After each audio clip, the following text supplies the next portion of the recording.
story of the young king of the Black Islands. Part 1. When King Mahmud of the Black Islands died, his young son became king. A few weeks later, he married his cousin.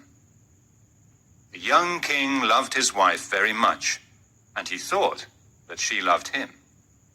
He was happy, but she was not a good wife, and she didn't love him.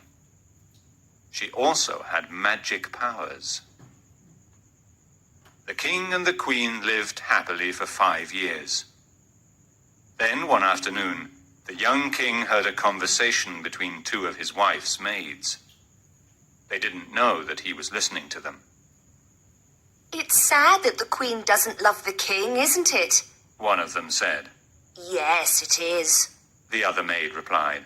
She's a bad woman. Every night she puts a sleeping potion in his wine. Then, when he is asleep, she goes out to meet her lover in the forest. The young king was horrified. He decided to watch his wife carefully. That night, he didn't drink his wine, so he wasn't asleep when the queen got out of bed and left the palace. He followed her to the forest. Her lover was there, and they kissed passionately. When the young king saw them together, he was very angry. He took out his sword and hit the man on the neck. The man fell to the ground. Then the young king ran back to the palace before the queen had time to see his face. The next morning, the queen came to his room. She was wearing black clothes, and she was crying. Husband, she said, I'm mourning my family. My father, my mother, and my 2 brothers are all dead. The young king said nothing. He knew that it was not true. The queen mourned for a year. At the end of this time, she built a black dome in the palace garden and filled it with precious carpets and paintings. Then she took her lover's body there. He wasn't dead, but he couldn't move or speak. She put him on a sofa in a dark room and built a beautiful fountain for him there. She went to see him every day and gave him soup and wine to drink. She cried all the time. 3 years passed. One day, the young king went to the dome to speak to his wife. She was crying as usual. He was very angry. I'm tired of your tears, he shouted, and he took out his sword. You are a bad woman. I know that you keep your lover here. Yes, I do. The queen replied. I love him, and I hate you. The king lifted his sword to kill her, but the queen put a magic spell on him before he could hit her. She turned his legs into a block of black marble. He couldn't move. Then she turned the 4 islands into 4 mountains, the city into a lake, and the people in the city into fish. Part 2. After that, the queen visited the Black Dome every day. First, she went to her husband and beat him 100 times with a whip. He cried and shouted loudly, but her heart was hard. Then she went to her lover. After giving him some soup and wine, she said, How are you today, my love? Speak to me. But he never moved, and he never spoke. Some years later, a king from a distant country traveled to the Black Islands.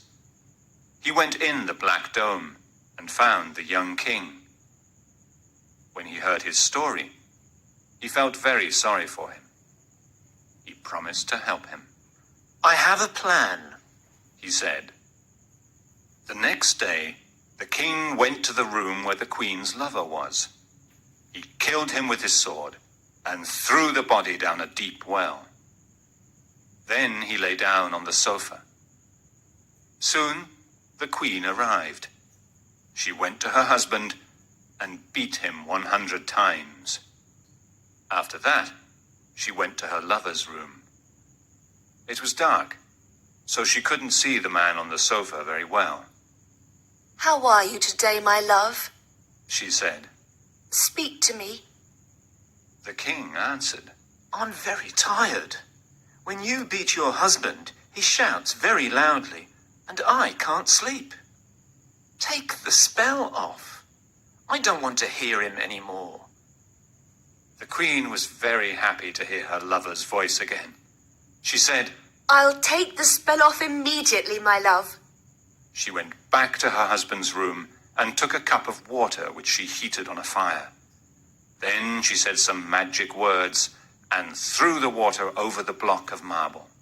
Now you are free, She said. Go away from here and never come back. The young king jumped for joy, and the queen went back to her lover's room. My husband is free. She said. Are you better now, my love? The king answered, I'm still tired. Every night at midnight, the fish in the lake jump out of the water and cry and shout loudly. I can't sleep. Take the spell off. I don't want to hear them anymore. The queen immediately ran to the lake and took the spell off. The fish became men, women, and children again, and the lake became a city. The queen went back to her lover's room and said, The people are free. Do you feel better now? Come here, said the king. come closer. The queen moved closer. Then the king suddenly jumped up and cut her body in half with his sword. The queen is dead, He said to the young king. and your city and your people are free. The young king was very happy. Why don't you come back with me to my country? Asked the king. I have no children of my own. You can be my son and rule my kingdom when I die. Thank you, I will. Replied the young king immediately. I never want to leave you. Good. Said the king. I'll send my vizier to the Black Islands. He'll be a good sultan. So the two kings made preparations for their long journey back to the king's country. They arrived safely, and they both lived peacefully for the rest of their lives.